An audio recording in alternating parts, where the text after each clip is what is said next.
Bonjour les amis, j'espère que vous allez bien. Moi, je suis toujours en super forme, je vous envoie plein d'énergie. J'espère que vous avancez dans votre vie et que vous partagez au maximum ces vidéos parce que même si vous n'avez pas besoin de ces outils, peut-être qu'un de vos proches en a besoin pour vous lui permettre d'avancer, d'obtenir la vie de ses rêves et de sortir de la difficulté dans laquelle il se trouve.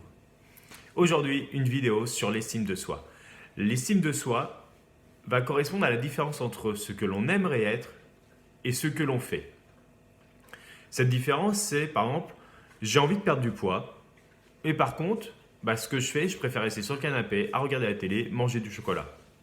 Dans ce cas-là, estime de moi, zéro, parce que je suis nul et je serai incapable de perdre du poids en ayant cette attitude-là. Alors qu'on sait très bien que si je veux perdre du poids, ce qu'il faut mettre en valeur, c'est le sommeil, une alimentation saine et une activité physique. Autre exemple, j'ai mis de l'argent de côté pour une œuvre caritative parce qu'elle a du sens, c'est pour, imaginons, allez, j'ai grandi dans un quartier difficile, aujourd'hui j'ai une vie correcte, mais cet argent-là, je souhaite la réinjecter à la base pour une association pour permettre aux jeunes de quartier d'avoir un but, d'avoir une éducation, d'avoir des projets de voyage ou quoi que ce soit. J'ai réussi à mettre une belle somme de côté. Sauf que tout autour de moi, tous mes amis, mes proches me disent ta voiture, t'as vu le paquebot, elle est dégueulasse ta voiture là, c'est quoi là le truc? Alors que tu gagnes bien ta vie et compagnie. Parce qu'à la base, ma priorité à moi n'est pas d'acheter une belle voiture. C'était plus de redonner du sens à ma vie en aidant ceux qui sont en difficulté dans laquelle j'ai été quand j'étais plus jeune. Mais pour correspondre à une norme, à un standard, pour garder mon cercle d'amis, cette somme-là que j'avais à la base mis de côté pour cette association-là, j'ai préféré je l'ai dépensée pour répondre à cette norme dans une grosse voiture. Et là, estime de soi, on va mettre un petit 1 parce qu'il y a quand même l'achat de satisfaction d'avoir acheté la voiture et c'est quand même une belle voiture. Mais de 1, si on fait une échelle de 0 à 10, je me mets un petit 1 pour la satisfaction. Mais par contre, je regrette le fait d'avoir dépensé cet argent dans cette voiture. J'en trouve aucun intérêt dans le long terme. La satisfaction disparaît très rapidement. Et je me dis, au final, je sais mettre de l'argent de côté, mais je n'ai pas la volonté de la mettre au bon endroit, dans l'endroit où je souhaitais la mettre à la base. Donc, pour reprendre de l'estime de soi, le but, c'est quand on se retrouve dans un moment de difficulté, de moment de doute, pas hésiter à marquer une pause, comme sur la télécommande. Et là, je fais un petit pas en arrière, je recule. Oui, j'ai tapé le meuble. Je recule.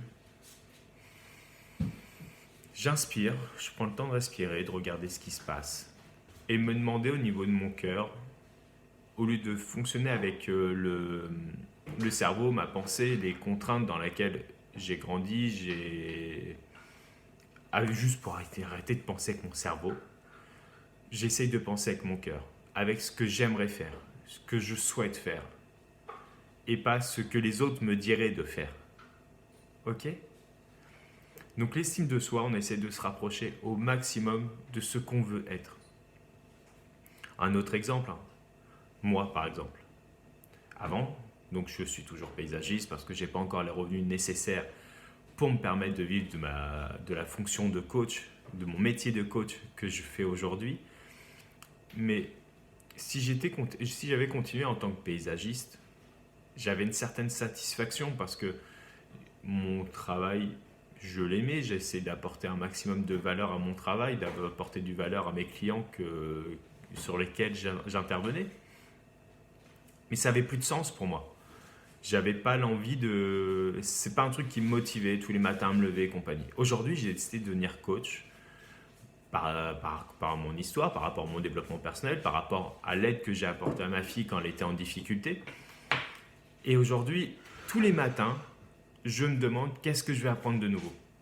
Comment je vais pouvoir aider les gens? Comment je vais pouvoir les accompagner pour obtenir leur vie de leur rêve? Comment je vais pouvoir les aider à sortir dans la difficulté où ils sont? Après, s'ils n'en ont pas envie, ils n'en ont pas envie. Je ne vais pas les forcer.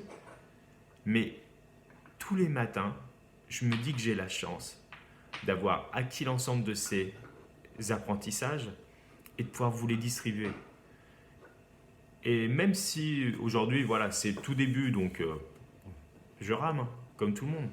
Mais je lâche pas, parce que j'aime ce que je fais. Et j'aime déjà mes futurs clients.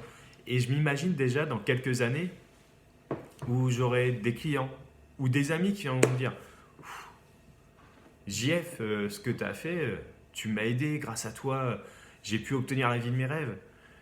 Grâce à toi, rien que d'inspirer les personnes, dire waouh, il y a quelques années, j'ai pas osé te le dire, mais grâce à toi, j'ai osé faire ça. Tu m'as inspiré à travers tes vidéos.